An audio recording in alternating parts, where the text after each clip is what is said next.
Hi, everyone. This is Yarrow Stark, and welcome to an Entrepreneur's Journey podcast interview.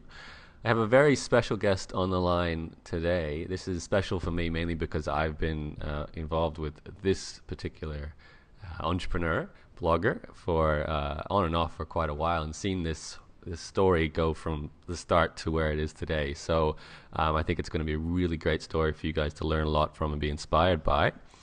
And it all evolves around Fran Kerr. Thank you for joining me. Absolute pleasure, Yarrow, and thank you for calling me a very special entrepreneur. You're wonderful. That's a good start. So Fran runs highonhealth.org, who you've probably, or what you've heard of probably before if you read my blog. I've linked to it a few times and done an interview and video before with Fran. And it's a great story. This is a person who's turned her passion into a full-time income source and done it through various different ways, which is really interesting to learn about. So, Fran, I'd love to start at the beginning. And I guess the best way to start this is, what exactly is High on Health about? And I know it might be difficult to answer that specifically, but, what do you think people get out of it? And, how has it changed your life? And then we'll break it down. Right. There were a few questions there, so which one do you want me to start with? Well, You want to know my pick the story? one you want. Okay, I might start with telling everyone how I started with the blogging and how I actually got into blogging about my niche at the moment, which is kind of natural skincare, kind of natural acne treatment, a little bit of raw food stuff chucked in there as well, so a lot of nutrition. I started the blog, I think it was actually late 2007, really just as a hobby because I met you, Yarrow, and we were friends and you were raving about this great blog that you were doing and how it was your job. And I thought, wow, that's cool, but I really can't see myself doing that because I've got a great office job and I'm earning good money and That's this whole actually, thing. before you even tell me the rest of that story, what was your office job and what have you been doing before you got into blogging? Oh, okay. I studied multimedia at university, which is kind of a mix between IT and graphic design, which is actually quite helpful now. And the job I was doing at the time, I was working for the government in education. So I was doing distance learning, so a bit of programming there and a bit of project management, that kind of thing. So I had a government job, 9 to 5 government job. Yeah. Which is pretty stable, right? It was a great job. I had a good income. It was, not the best job in the world. I didn't love it, but it was a good job. It was very stable. Yeah. Okay. And before that, had you had any of your own businesses or websites or anything like that? I had a very bad web development business. Yeah, very Tell us complicated. more about that. You've been an entrepreneur before you were a blogger. Yeah, I think definitely have an entrepreneurial streak in me. And I finished uni and I wasn't ready for a 9 to 5 job. So I just started off a web development business and it was really just a 2 year holiday. I didn't work too much and I just managed to scrape by. Yeah. Okay, so you must have learned a little bit about what it takes to run your own business then. Did that turn you off or inspire you? Probably a bit of both. I really enjoyed the freedom, but I also loved the stability working in an office job. I really liked that, the regular income stream. Definitely. Okay, Yeah. so excuse me, it must have been, I guess, mixed emotions then deciding to start another business, an online business, and initially doing it while you're working a job. So how did you? Well, I've got two questions here. How did you choose your topic, and how did you start working on it, developing it at the same time as your full-time job? Because I know you did that initially.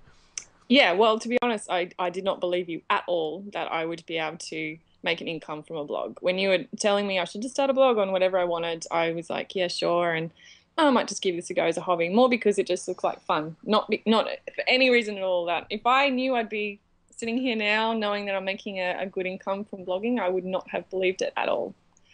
So I'm sorry if that's sort of news to you now that I didn't.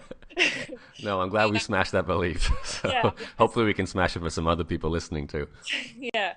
So I started one really just as a hobby. It was really just for fun, and I enjoy natural health. I've always loved natural health, and it was a very broad blog. And I was a little bit nervous about starting it. I wrote my first article, and I spent a lot of time on it. And putting it out to the world was a big step. But then no one came, and no one read it. And then I realized it was not as much of a big deal as I thought, starting up the blog. So I sort of relaxed into it, and I just started to write more articles about this general natural health topic, which was really broad. And Why did you know about that? well, I guess I'm really lucky. My parents were into natural health when I was very young, so I would go to natural therapists. And my mum was always very concerned about, giving us good food and avoiding additives. And it's just in my personality. It's just what I really like. It's, everyone's got a hobby, and that just seems to be one of mine. Alternative health. Yeah. Okay, so you had studied that while you were doing multimedia and just as for fun. Just for fun, really. Okay. I've done a little bit on and off. I can't even remember when. It was definitely before I started that blog. Studied twice. I studied holistic counselling and nutritional medicine at college here in Brisbane, but nothing really to make a career out of it. It was just a big interest for me. Okay, so naturally you thought that was the best topic for your blog because that was your Yeah, passion. yeah. I like to research it and I like to read about it. Yeah, definitely. Okay, so how did you started this blog, you're still working your full-time job, you're doing it, as you said, you relaxed into it and just sort of experimented. How did you Yeah. come up with stuff to write about? I was just inspired by my life. I think at the time I had come out of a very long relationship, and perhaps I think my very first article was sort of about that, how I kind of dealt with how I helped heal my heart. And then just stuff that I was reading about or researching. It was really just, I don't know, it's a hard question because I never really have to, and I still don't have to think about what I write about. I just write about something that I'm thinking about in the day or that I'm doing. It's just, the topics just come to me really quickly. Does that make sense? It does, and it's funny. It makes sense to me because I'm the same, and I think a lot of bloggers out there who are passionate about their subject are. But there's some people out there who get blogger's block. They can't come Right. up with things to write about, and I think it's always interesting that people who don't have that problem have trouble explaining why they don't. It's like, Yeah, what do you mean? There's so many things we could write about. How could you get stuck? I that's think in your case, you must be immersing yourself in your passion. Are you reading magazines, books, hanging out with people who are in that area, like, or were you right. just sort of walking down the street and you think, that's interesting, I might write about it? Absolutely, absolutely. And I honestly feel probably not so much in the beginning, but absolutely now my blog is really an extension of my own life. So you go to my blog and you're getting my complete personality in there. And it could just be a smoothie that I've made that morning, that I've made the smoothie and it's amazing and I want to blog about it, or a raw food dessert that I've made, or it could be that I've been trialing using honey as a cleanser to wash my face, and that just seems to be amazing. It's just because I've done that in my life anyway, and I've thought, oh, well, that's working really well. Might as well blog about it. Or it could be that I've planted some aloe vera and it's growing well, and I want to tell people about it. So, really, is just my own life, and I want to share it. Kind of like you go onto Facebook and you want to share something that you're doing in your own life, but this is just a little bit longer. It's in a blog post or it's in a video. And you own it, which is a good thing. Yeah, that's right. Yeah. Okay. So let's take this process further forward. You're blogging on a regular basis. Was it once a day, or how often? In the beginning. Yeah. Probably not too much. It was probably once a week, I'm guessing, in the beginning. Yeah.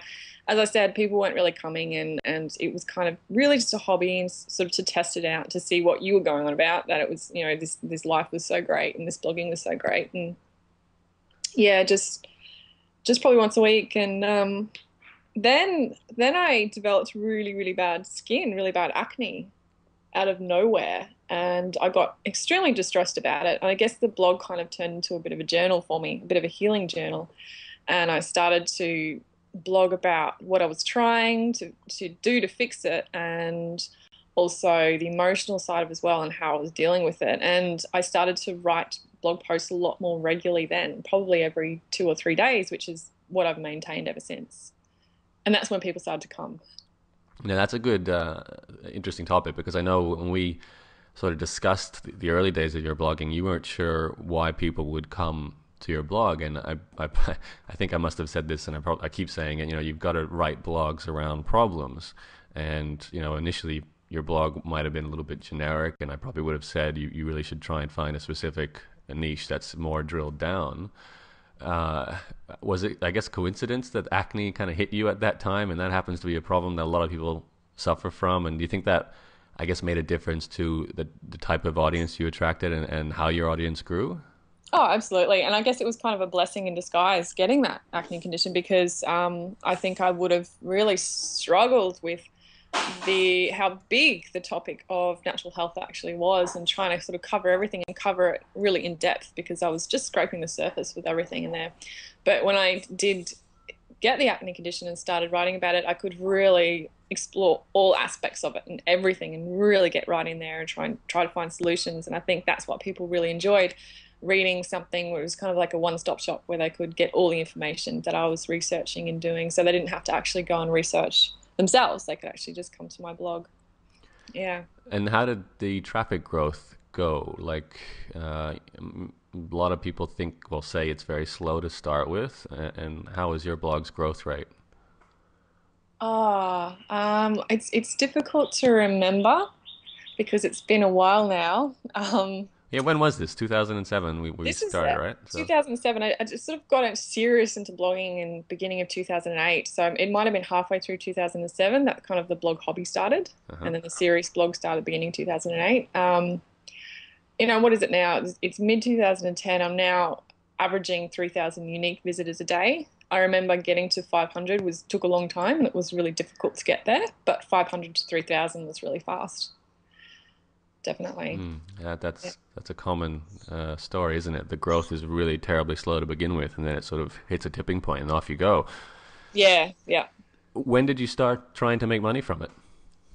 Around that 500 unique visitors a day mark. I think that was actually around the 6 month period, to be honest. Okay, what did you try first? Again, I'm trying to remember.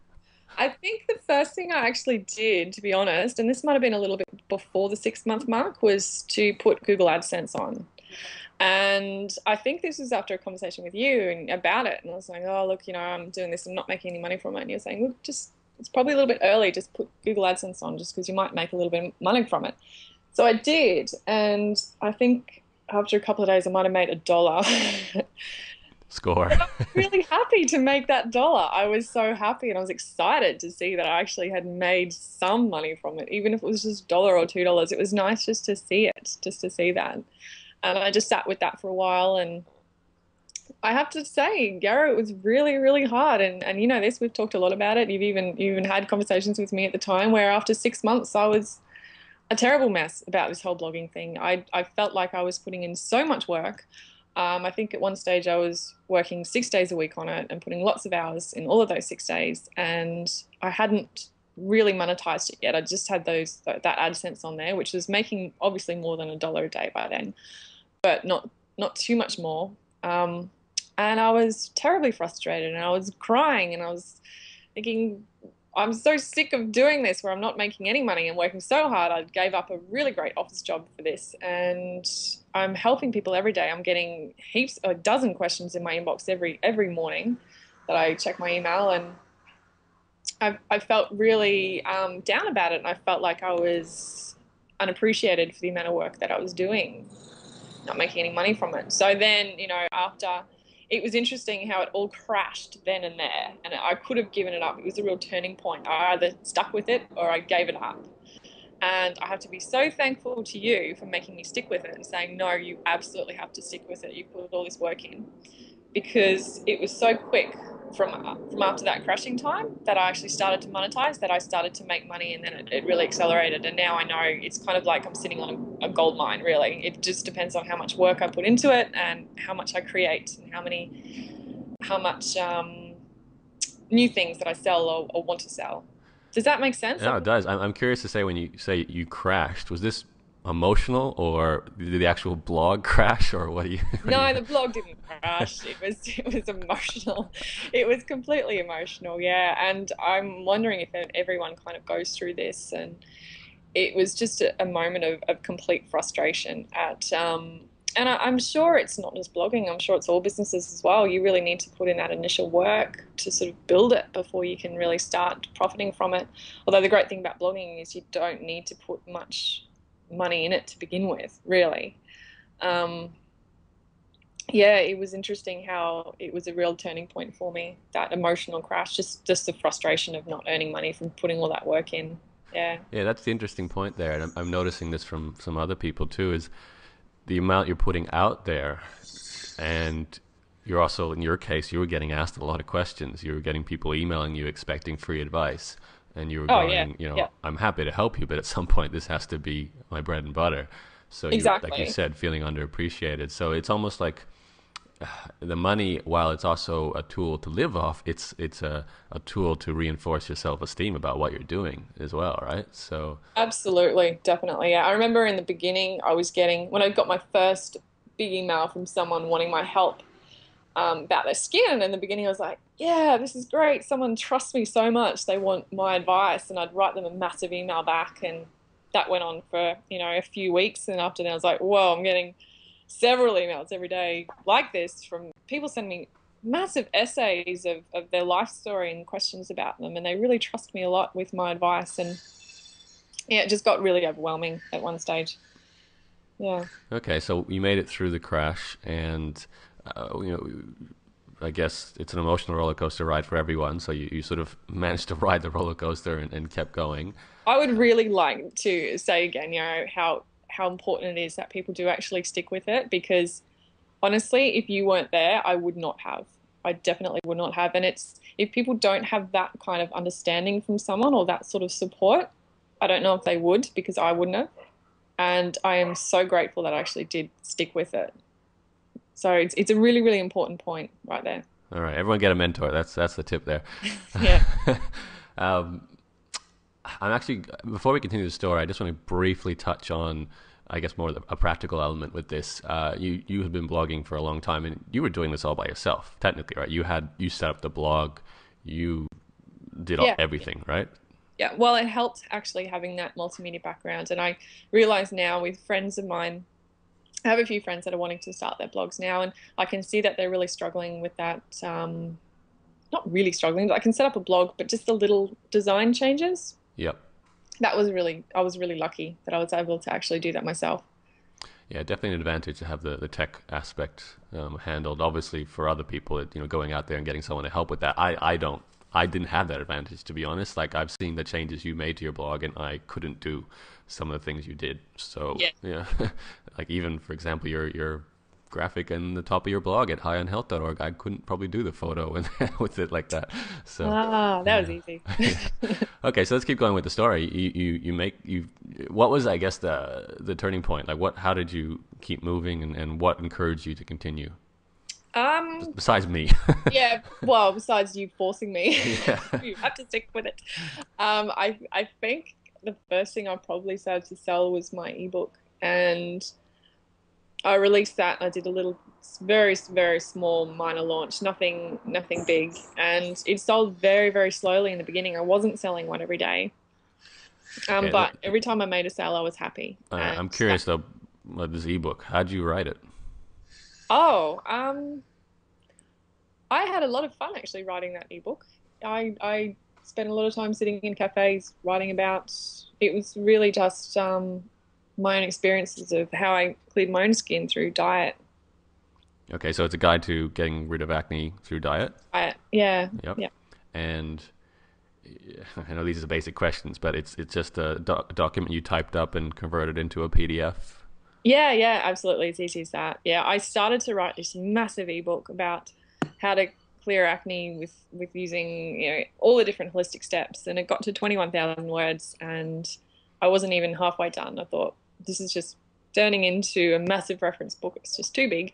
So I decided to niche it right down, and I decided to make it about diet in particular. And I had planned at the time on writing a series of ebooks, which didn't really eventuate. Maybe it will soon. Um, yeah, but it's been really successful and it's helped a lot of people. Yeah, and it really was just writing out in a Word document, throwing in some pictures and making it into a PDF. And how did you sell it? Like, how did you have a sales page, and what payment system did you use? Yeah, definitely sales page. I really struggle with sales pages a lot, so that was a little bit tricky for me. But I put up a sales page and I sell through ClickBank, which is wonderful. I absolutely love ClickBank. It's great. Okay, so you only used your blog, I presume, to sell it. Was that a case of just writing a blog post and seeing who bought it, or by then did you have your email list? I don't think we've covered the email list yet. So Oh yeah, email list. Yeah, I love my email list, and that's the main way that I sell the ebook even now. So I sell it through the email list. It was just writing a a newsletter in the sequence of my newsletter that actually promotes the book. And yeah, I've got advertising in my blog. I've got advertising in my YouTube channel as well. And I also have, right in the beginning, when people sign up to my mini course, so that's signing up to my email list, I've got a it's like how to clear acne 7 day or 7 step mini course in there, and that's got a lot of advertisements for my book there. So at the bottom of every page, there's an advertisement for my book. Now, I can't remember the sequence there, and you probably can't either, but you went from starting the blog, and then you had a sort of general topic of holistic health, then you got acne, so then Yeah, you started to write about how you were helping to treat your acne. Then you yeah. probably thought, this is a very specific niche, and we probably agreed that was a good way to go. I think then you started the email newsletter as an extension of the blog just by putting an opt-in box on it. Was that sound right? Yeah, definitely. And when people ask me now, the people that I'm around who asking me advice about selling blogs, I always tell them to start that email list as soon as they can, because it has been the most successful thing for me in making money, because it's been a really great tool for promotion for everything that I sell. But it wouldn't have anyone on it without the blog.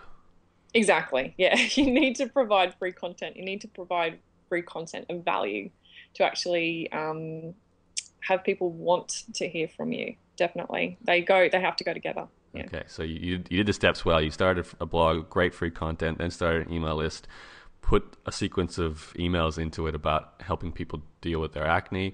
Yeah. Then when you finished writing your ebook, you were able to put some emails in your email list as well as some banners on your blog and start making some sales. So, you said the sales were slow to begin with. Like, how much was the ebook?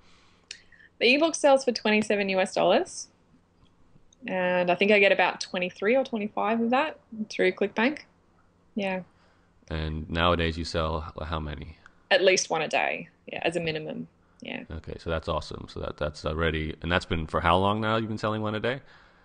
Oh, it's been a good 2 years, I think. Yeah. Okay. So Yeah, yeah. that's I calculated it all up the other day and I got quite excited about how much just me sitting in cafes enjoying myself with a cup of tea, writing out something on a Word document has generated this X many $1,000s. I can't remember how much it is, but it's a lot, when you sell at least one a day. Yeah. And even on my, when I was out running this morning, this is really bad. It shows me how addicted I am to email, actually. When I was out running, I take my iPhone with me because I listen to music. I'm running and I was coming home, and often when I'm coming home, I check my email on my iPhone, and I had 4 book sales because I've got 2 books now. And I noticed in my email, so like, great, I've sold 2 books. And I'm like, great, I've sold 4 books last night in my sleep. How awesome is that? It's like magic. It really is. Yeah, that's pretty cool. You're right. It's addictive. I know when I started making affiliate sales, and I had a BlackBerry very briefly back before the iPhone, and you get those emails, and it's like you've made money. And it's very exciting. So, It is great. Yeah.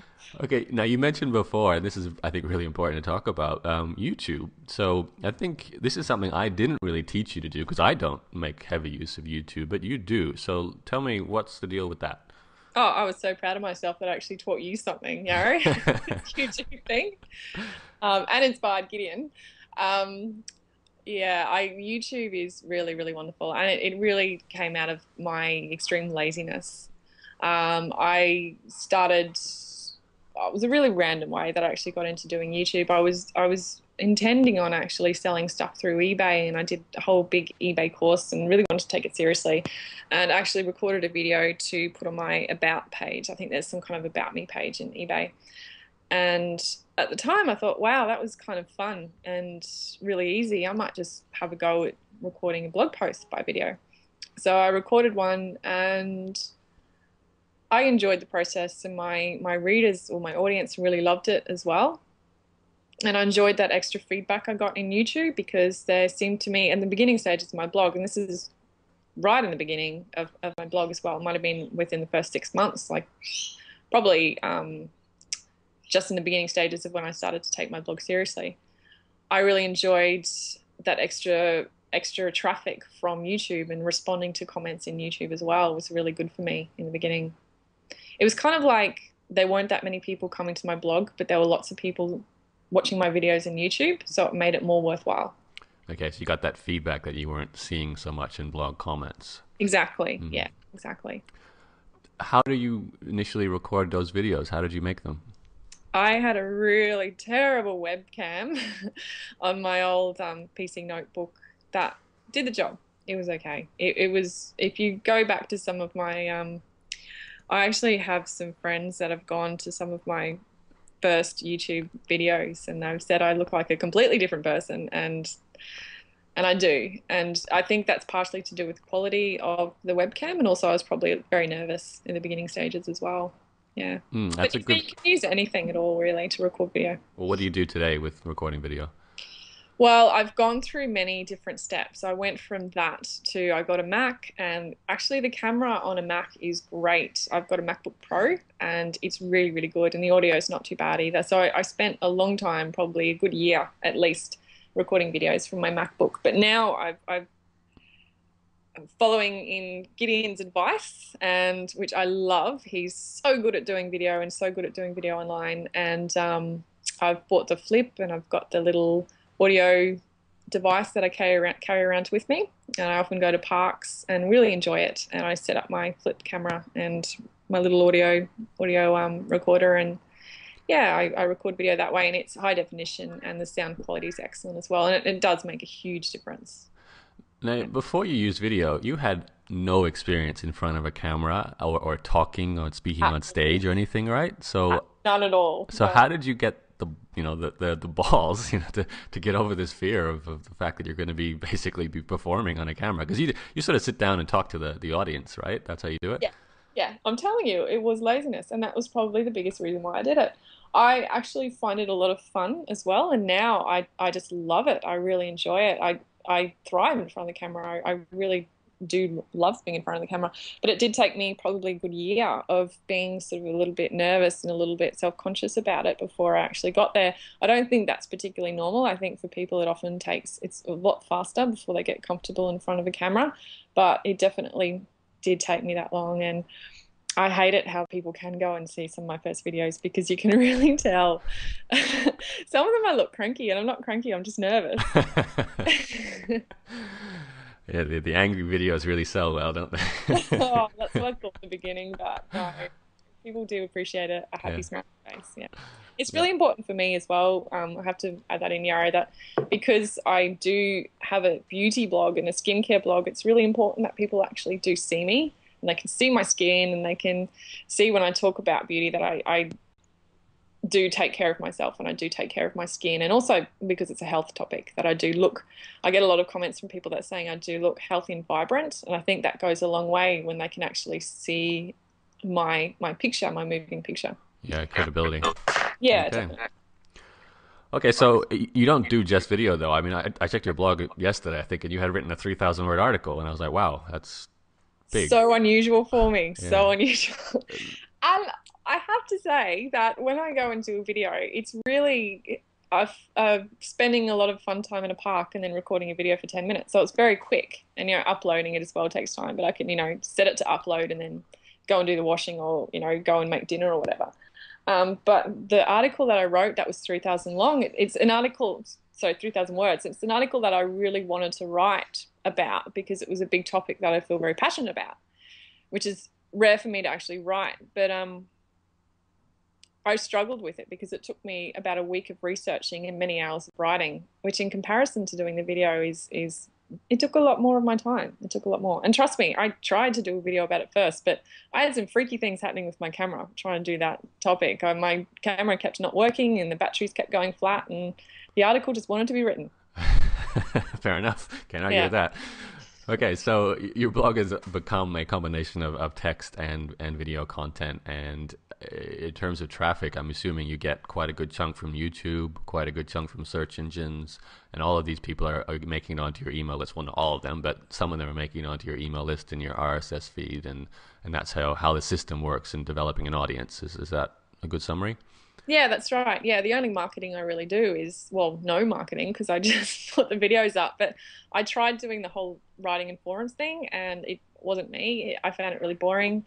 I know there's even things you can do to get your videos out to more sites, but I don't know, the laziness I think kicked in again there. But I found that doing the videos was really good enough to get the traffic, and now I can kind of mix it up. And if I feel like writing, sometimes I do feel like writing, and I will write, and I can do a combination. And I get 3,000 unique visitors a day still. It seems to be perfect. It seems to work really well. Why? Like, why do people, in your opinion, why do they? How have you built an audience? Because your proactive marketing here is limited. You're basically just creating content and putting it on some places. How are people finding you? What do you think's the secret here?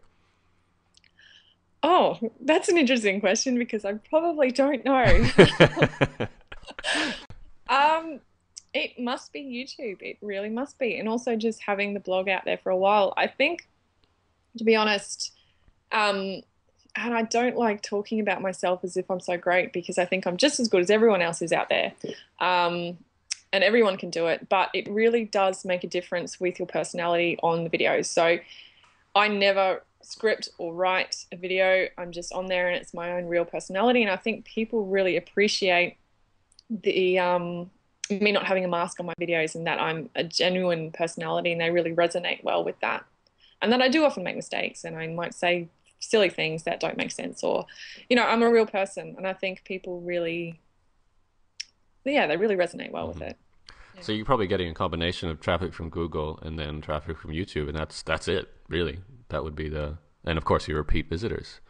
That's it. Yeah, Yeah, that's it. yeah, okay. Yeah. And the reason why you get traffic from Google is because you've just written articles for and produced content for 3 years now, right? So Yeah, yeah, yeah, my videos come up in Google as well. yeah, Yeah, when you do a okay. search. Yeah. All right. So I think we've pretty much covered how you built this machine, and we know that you make money from two ebooks now. One to begin with, and you only just launched the other one recently. Uh, and like you said, it's nice to wake up to some sales, but you've done some other things to make money as well. Can you take us through the next step? So you released the first ebook, and then what was the next plan? Um, I released the ebook and then Because you have sponsors too, right? Some banner sponsors that they yeah, came. yeah, I do have some sponsors. It's not the biggest money earner on my blog, and I think in my particular industry, my niche, that's really slow to build. And I do have a couple of sponsors that have stayed with me for a really long time. One of them has been with me for 2 years now. Um, but yeah, that's just really a small section. What I kind of went to from the ebook was I started selling a physical product. I started selling a moisturizer that was a really interesting synchronicity thing. Ended up in New York and stumbling into the store, and which is recommended to me, but I just sort of ended up in front of it and tried the moisturizer out and absolutely loved it. It's a raw organic moisturizer and it's beautiful and decided to sell it. And to be honest, I don't even know why I decided to sell it, but I just did. Seems like something that would be a real hassle when ebooks are so easy. And I have to be honest that physical products are a lot more work than digital products. But my audience just really loves buying physical products. They want to buy moisturizers and cleansers and face products. Yeah, so How did I you do this though? So you walked in the store, you found this product that's like what is it? It's Be Yummy, right? It's a big yummy skin. skin food. Yeah, it's great. Okay, so it's Yeah, a moisturizer made it's out a of. moisturizer. Yeah, and I tried it and I thought, wow, this is perfect. It's so good for acne prone skin and people who suffer from acne. I really have to tell people about this and wouldn't it be wonderful if I could sell it? So I negotiated with it's a very, very small store in Manhattan in New York. It's not a big business at all. And they only sell it. You can only buy it physically from a store from that one place in Manhattan. You can buy it online, but physically only from there. So I negotiated with them to get them to drop ship for a while. So they were actually drop shipping for me. So So I you're was in Australia too when you did all this negotiating, right? So you found it in New York. actually, no, No? I was traveling around the world, which is even harder. So I was finding internet. I think I was in Canada for a bit. I was in USA, I was in Canada, and I was through Europe, and I was, doing all this stuff. I remember the orders were actually a real mess at one stage. I was in Glasgow trying to find an internet cafe with a connection so that I could actually sort it out, which was a real hassle, but it sorted itself out. But yeah, I was traveling around the world trying to do it. Okay, Mm. so you're drop shipping as a skincare product, organizing it around the world while writing your blog and maintaining, everything else. How did you eventually not drop ship? Did you start to buy wholesale or anything for the first product, or I can't remember. Yeah, well, I was drop shipping for a while, which is great. I was really lucky. I was sending them the orders, and it just seems like a dream come true. It was so easy. It was like a digital product. I didn't have to do Actually, anything. it's worth explaining it because people may not know what drop shipping is. So can you All just right, how all that right. worked? How it worked with them, I think drop shipping officially, when the companies actually do it well, can be a little bit different. But the way that we did it was I was receiving the orders, people were paying me through PayPal, and then I would put them all in a spreadsheet, and then I would email that spreadsheet off to Live Live, and they would actually um, send me an invoice, so charge me wholesale prices, but they would do all the packaging and shipping for me. So I didn't have to see any physical product or do any physical shipping myself at all. I was just collecting the money, doing all the marketing, and purchasing wholesale off the business. Okay. Yeah. And then you changed that. Yeah, I changed it because Live Live, although I love them to bits and they're really wonderful and they're a very great green ethical business, they were a bit slow with the orders, and they were sometimes orders weren't being shipped for 2 weeks after I received and sent it off to them. So my customers were getting really unhappy, and I remember once, and this was in Glasgow actually at that time when I was trying to find an internet cafe, I had 7 complaints from customers in that one day from customers who weren't getting their product, and I realized I had to change. So I was there in Europe organizing to get wholesale shipment of Live Live sent to Australia to my sister, who would then package it off, usually back to the States from where it came from. That's the best way that I could make the customers happy and make things run smoothly. And now it's good because I have several products from all different places, mainly from Australia now. So drop shipping sort of doesn't work because now I need to actually, if people are buying a Be Yummy and then they're buying like a hemp product that I have and another product, then I've got an assistant who works with me who she keeps all the stock and she packages it for me and she ships it off. Yeah. Okay, you kind of wished ahead there. So did to I'm sell sorry. you had the Be Yummy product and you had all these other products, and you took control by actually buying them wholesale and taking them into where you live and then shipping Yeah, them to your yeah, customers yeah. directly. Which I struggled with at the first because I felt like I was being really terrible for the environment, but unfortunately I had to put my business first this time around. Yeah, and I was bringing the packages into Australia. Yeah. I mean, that's something you've, I guess, dealt with that a lot of people may not consider. Is you've always looked for the environmental option if you can, which Yeah, that's definitely. admirable as well. How did you sell a product on a blog? Like, was this a case of writing a blog post with a PayPal link, or how did it go? It's so easy with video and YouTube. It's really easy. What I do is and I'm honest, I have to absolutely love the product. I'll only sell something that I believe is that does work and I'm truly passionate and think is a wonderful thing anyway. And I'll do a video about it. And because I love it anyway, that comes across. So I don't have to do any fake sales. And I have so much preeminence, I guess, now. And people do really trust what I say that it's easy to just do the video and talk about, hey, this product's great. By the way, you can buy it from my store. And here's the link underneath the video.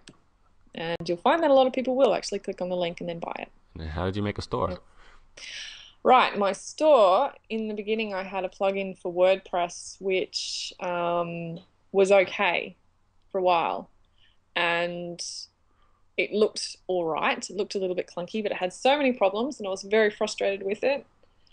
So it's a plugin that creates an online sort of shopping cart in your WordPress blog. Is that Yeah, that's what I had in the beginning for about a year. okay? And what's do And you remember the name of that plugin, just in case someone wants to find it? Or I think it's changed. It was either WP Shopping Cart and it's moved to WP e-commerce or the other way around. But I okay, think that's it now, WP e-commerce. It's okay, does the job, but there are a lot of problems with it. And I realized when about maybe 3 months ago, I had enough of it just falling apart and breaking and just not looking anything like I wanted it to and it being extremely unusable.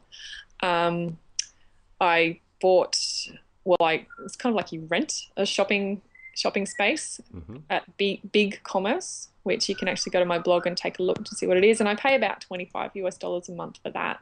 And you can customize it. You can put your own little banner on there, and it is just beautiful. It is a wonderful shopping cart, and my sales have doubled since I've changed to that system, which is huge. And I wish I'd known that a lot earlier. so it's called Yeah, what? BigCommerce, bigcommerce.com. Is that's that right. it? Yeah, Okay. big commerce. Or Yeah, just go to highonhealth.org.com and sorry, highonhealth.org or .com. They both work, and you can click the shop button on Fran's blog, and you'll see the shop, which I think looks, yeah, it looks really It's professional. great, and it just works so well. You can sell gift vouchers, and you can give discount codes to people, and it can plug straight into your accounting system, which I haven't done yet, which I should. And It's got top yeah, sellers I can see here. So how many products are you selling now? I think there's about 11 or so, and you can even sell digital products in there too, which is great. So there's another place that I can sell my ebooks as well. So I can sell them there, or I can sell them um, through ClickBank too. Okay, so you Yeah. do both now.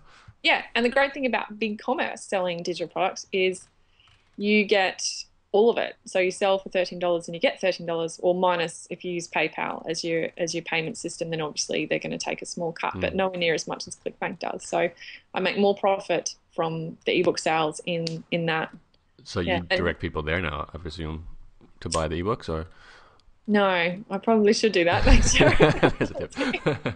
I mean, if you got less fees that way, I thought you actually sent people directly Well, to PayPal sometimes. So there is actually one thing that doesn't work too well with it, to be honest. With the digital products, it's great, it does everything for you, but we have to, me or my assistant, we actually have to mark in as completed, the order is completed, so they're not necessarily getting an instant link. Where uh, ClickBank works beautifully, it goes straight away, so it's only 5 minutes that they have to wait, but we have to actually physically right. mark their payment as yes, we've received their payment and And verify that we have. Yeah. I see the shopping cart has like a nice facility to sell more products. Like once you've clicked to buy one, it says you might also like to buy these other things, and it's got great pictures of the products. So it must be good to sort of bundle things together like that.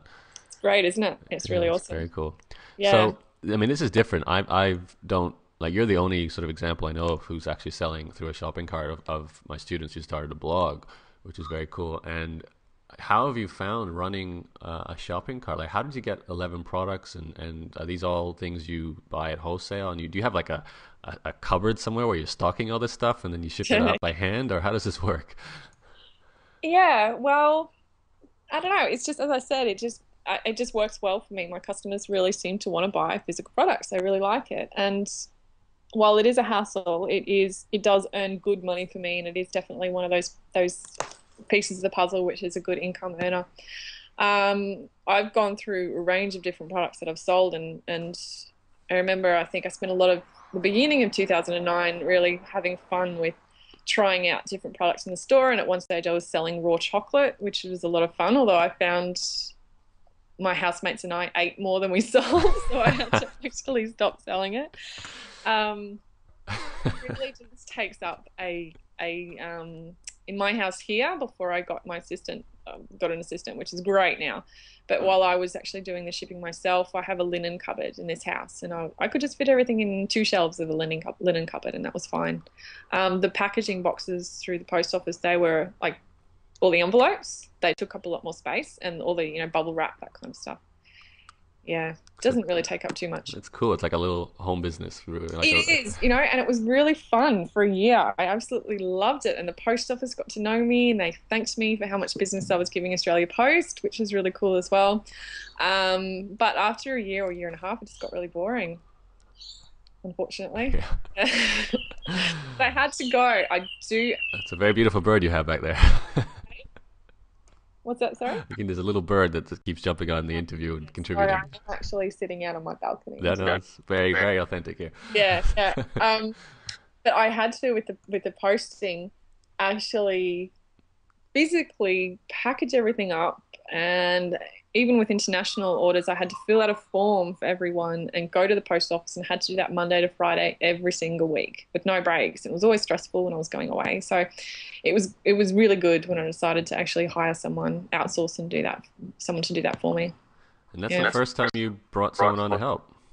Yes and no. I have had friends do graphic design, but this is one that, oh, and a little bit of IT stuff. But this was someone who's a regular, yeah, who works with me now every day. Yeah. Okay. So I think we've almost got, just getting a little bit of feedback. That's better. Thank you. So you've got two ebooks. You've got a shopping cart with 11 products in it that's been selling for quite a while now too. I think you've had how long have you had the shopping cart for? or Um, selling physical products, I should I was say. selling Yeah, physical products since probably mid 2008, so 2 years. Yeah. 2 years. Okay, so these are both dependable income streams that you've sort of compounded onto each other. So, Yep. and of course, you've got a sort of small base of advertising income as well. Are we missing anything in the picture? For income wise, Yeah, for monetization. yeah, well, I've got the AdSense, which I do through my blog and through the videos as well, through YouTube partnership, which is Hmm. good, and sponsorship. And I do have a coaching program as well. Okay, so tell us about that. Yeah, I started up a coaching program at the end of last year, and it was kind of the next step after blogging, right? Do a membership site and spent a really long time developing this content and these videos. And I have to say, I don't love it. It's okay, but I really do prefer selling the ebooks and selling things in the store rather than the coaching program. Yeah, I find that the hours that I put into the coaching program are it's a lot more than what I do for everything else. Yeah. Yeah, you're a good example of like in this case you were following the formula. You went from starting a blog, starting an email list, then a physical your first digital product, an ebook, and then the next thing is a membership site, which is obviously something I recommend to a lot of people. And you you worked pretty hard on this. I mean, you created like what's in the membership site, just to clarify. The membership site, it has a private forum for people to go into. It has food recipes, skincare recipes. It's got a whole heap of audio interviews by people that have cleared their skin already, and it's got professional interviews by skincare professionals. And I send out 2 videos, training videos a week. So that's up to an hour of video that they get a week for 4 months. It's just a 4 month membership site. I did plan on making it 6 months, but I was developing the content while the first students were in, or the members. And I got to the 4 month period, and to be honest, I just ran out of things to talk about because it is a lot. An hour a week is a real lot of information about acne, and I felt like I was done after the 4 months. And yeah, I also feel that it's difficult in my niche. It's really difficult because acne is such an individualized thing, and what works for someone does not work for someone else. And there is no complete formula that you can just put out there that will necessarily work for everyone. Sure, there's a whole heap of holistic steps that I can package and give to people that will definitely clear it for some and make a huge significant difference for others, which is why I can sell ebooks and that kind of thing. But when it comes to a course where you really want to help people and spend a lot of time helping them, then it has to be an individualized thing, which is why for me it is just too much work. Because if I have 50 members, then I have to go in there and really look at the case history of each of those 50 members and help them to come up with a treatment plan. So it's safe to say that the actual membership site has obviously helped some people. It's just Oh, perhaps absolutely, definitely yeah, is. and you've Yeah, made money from it as well. yeah, definitely, yeah, yeah. But the amount of money that I've made and the amount of time that I would like to give the people, it's just doesn't seem to be worth it because I constantly feel guilty that I'm not giving each person enough time because I would really like to give them a lot of time, but I'm not getting anywhere near as much as I would if they purchased an hour of a coaching call, for example. Yeah, it's Does that interesting make that. sense? Yeah, I guess it's. I mean, this is a personal choice. You could obviously continue to try and develop a program and the next level coaching. It could Yeah, yeah, these are things to talk about in the strategy discussion. So I'm not probably not worth going into it now. But yeah. long story short, you combine now a membership site with also selling physical products, your ebooks, and the advertising. So you've got 4 income streams coming off your blog and your email list. That's right. Yeah, and affiliate products as well. And affiliate. Okay. It really is. And you know this, Yarrow, that it's just lots of little income streams from so many different areas that packaged together, they make your income. Yeah. Okay, and the affiliate products, is that just a case of finding something you love and doing a video about it and posting it on your blog and in YouTube? Yeah, yeah, adding it to my email sequence, doing a YouTube video about it, and pretty much that's it. Sometimes putting in banner advertisements as well. Yeah. And finding a product that I think is wonderful, will help people, and is great. And it hasn't always been about acne or skincare. It's often been about nutrition and raw food. Yeah. And how have you found these products? Just from Doing my own fun internet surfing, really, or being on email lists from other people, or reading other people's blogs or Twitter, that kind of thing. Yeah. Okay, so you're well and truly involved in your industry as well. So you're reading other people's blogs and you That's enjoy right. it. Okay. Yeah, definitely. Okay, well, I think we've painted a picture of what you do. It actually sounds quite tremendous in size now when you really drill down to all the It's different things. huge, yeah, and Yeah. wonderful at the same time. Yeah. But the fact is, you're still basically doing this all pretty much by yourself, besides your assistant who's handling the shipping of the physical stuff. So, Yeah, yeah. and a day in the life of Fran now. What do you do? A day in the life of Fran. That's a really, really difficult question to answer because I am a terrible one for routine. So I really don't really have one. I've told people a lot recently that I don't feel like I work. I feel like I'm on one continuous holiday. And while sometimes I do have to do things that I don't particularly want to do or don't particularly love, most of the blog is fun. And I spend probably a lot of the morning doing answering emails and doing sort of admin type things, and then I'll often do a video or do a blog post in the afternoon, or develops a product, or help change my blog design, or do something like that. It's difficult to say because what I do is always so fluid. Yeah. Yes, it's the Is that same. kind of what you meant? Is that Yeah, it's the same answer I think I'd give. yeah? And outside of the work, you're just living your normal life, right? Hanging with friends. That's right. Yeah. And what I love is that I can do whatever I want, and I get really confused now because I've forgotten what it's like to be in an office job when people, have to go to work and they can't just go to the beach one day if they want to, and they can't just, I really love how, well, I'm getting up really early now, but I loved how I could start mornings really slow if I wanted to, so I could have a sleep in, and then I could um, I really love making up big breakfasts. I love having soups and big yummy cooked things for breakfast, and then eating it in the sun. And it's 10 o'clock by the time I start work, and who cares because I can just work whenever I want. That kind of thing. Yeah. That's a nice picture. So, just to wrap it up, Fran, if you had Fran of 3 years ago sitting in front of you, who's just about to start, who's representative of a lot of the people listening to this call who are just starting or at a stage where they're not making enough to live off, what would you tell them are the most important things that you did right in the process that they should replicate?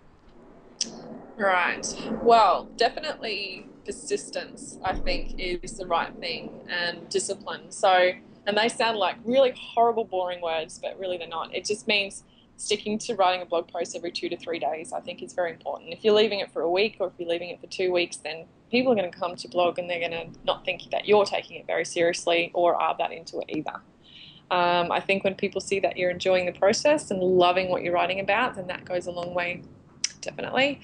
And sticking with it when it wasn't earning much, and really getting through that crash, and yeah, persisting is definitely worked in the long run. What about mindset? Like that was obviously the biggest weakness. I think if was potentially could have put you off. How do you think better? That's the best way I What do can you put mean? this. Well, how do you think differently now compared to what you did when you had all that self doubt? Like what you must have a different belief structure behind this. Yeah, and I really, though, I think that comes from making a sale. And once you've made the first sale, you can do it, and then you can make another one and another one, and just, I guess, knowing that, I guess if people can see that I had that much doubt, and I really didn't think it was going to happen, and I was certain in every part of my cell, and every single cell in my body was so certain that after that 6 months when I crashed, that I was not going to make any money from this.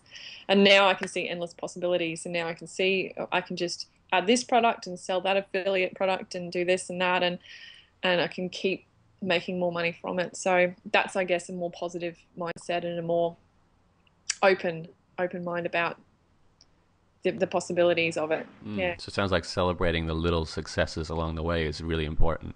definitely, So yeah, whether that's a comment or a sale, all those little things. yeah.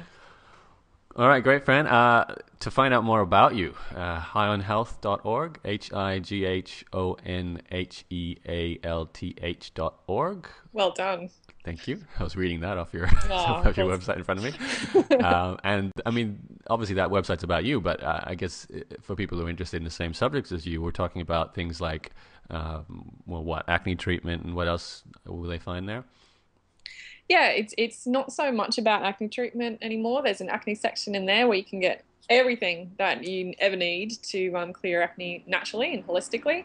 I talk a lot about nutrition now and other kooky health stuff. So lots of alternative cutting edge health stuff in there as well. Yeah, and raw food especially. And I really recommend everyone check out just the simplicity of Fran's blogs design, the email newsletter opt-in, the things like her shopping cart is fantastic. Go check out her YouTube page. You can see someone who's really developed a great presence in YouTube and drives that traffic back to her blog and how she's doing that. So there's a lot to learn from Fran. And as you can hear from this interview, she started literally with coming from the workforce and never having had a blog or done this strategy before. So it's certainly possible, and I think you can hear in Fran's sort of voice as well that she's not pretending to be an expert in any of all this and had some pretty good success. So hopefully you all find that inspiring. Thank you, Fran, for telling the story so honestly. I really appreciate that, and Absolute pleasure. um, I look forward to seeing where you head to next with this. Great, thanks. And we're off.